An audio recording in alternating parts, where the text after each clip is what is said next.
মা, ও মা, কি রে বাবা, কি হইছে? আব্বারে কই আমার 4,000 টাকা দিত, আমি জুতা কিনতাম, আমার জুতা নাই, জর্ডান 4 কিনবো আমি। এখন টাকা পয়সা হাতে নাই রে বাবা। ইটা আমি জানি না, আমার জুতা লাগবোই লাগবো। মা, ও মা, কি রে আবার কি হইছে? আমার সাইডে ভাত দাও, যাই খিদা লাগছে আমার। নিজে লিয়ে খাইলে আমি একটু কাম করতেছি। আমি যে সময় তোমার কাছে ভাত খুঁজে তুমি নোট করে কামো থাকো, আমি তো জানি না, আমার ভাত দাও। কি রে বাবা, কই দিতেছস? তো দোকানে যাইবো মা। তাইলে বাজার থেকে খরচ লই আইস। আমি পারতাম না, আমার আর জায়গায় কাম আছে, এক দেরি হইব আমার। আল্লাহু আকবার আল্লাহ।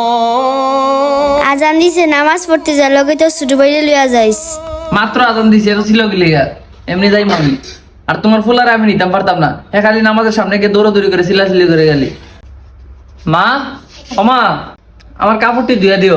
আজকে ঘরে হুল পাউডার নাই রে বাবা। আমি তোমার কোনো কিচ্ছু কথা কইলে তোমার এই সমস্যা এই সমস্যা, ভালো লাগে না কিচ্ছু। আসসালামু আলাইকুম আম্মা, ভালো আছেন? ও বাবা, তুমি আয়া পড়ছো? জি মা, আলহামদুলিল্লাহ, আল্লাহর রহমতে আমি চলে আসছি। আল্লাহু আকবার আল্লাহ। আম্মা, আম্মা, কি রে বাবা, কি হইছে?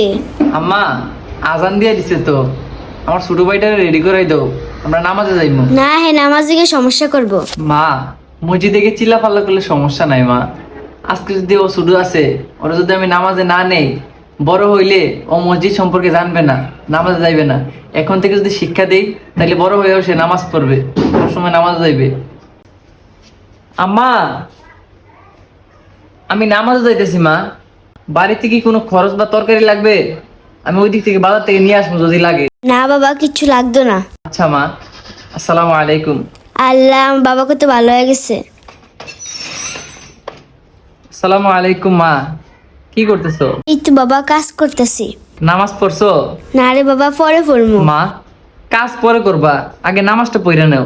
নামাজ ওয়াক্ত মতো আদায় করা উচিত, আগে নামাজটা পড়ে নাও, পরে কাজ করবা। আম্মা, কি রে বাবা, কি হইছে? কাপড়গুলা, এই জুতাগুলা আমার অপ্রয়োজন, এগুলো আমার লাগে না। তুমি এক কাজ কইরো, কেউ যদি আসে যাদের কাপড় বা জুতার প্রয়োজন, দিয়া দিও মা। কি রে বাবা, কি করতেছিস যেন? মা, আমার ক্ষুধা লাগছে মা, এই জন্য খাবার খাইতেছি নিয়ে। তুই ভাত খাবি, আমার কবি না? না মা, তুমি কাজ করতেছো এই জন্য তোমাকে ডাকি নাই, সমস্যা নাই মা, আমি নিজে নিয়ে খাই ফেলবো। খাবার খাওয়ার আগে দোয়া পড়তে হয়, বিসমিল্লাহি ওয়া আলা বারাকাতিল্লাহ। কি রে বাবা, তুই কষ্ট করে কাপড় দেওয়ার কি দরকার? না মা, নিজের কাপড় নিজে ধোয়া সুন্নত মা। তুমি তোমার কাজ করো, আমি কাপড় ধুয়ে ফেলতে সমস্যা নাই মা। তাবলিকে গিয়ে আমার ফ্লোরে কত পরিবর্তন হয়ে গেছে রে।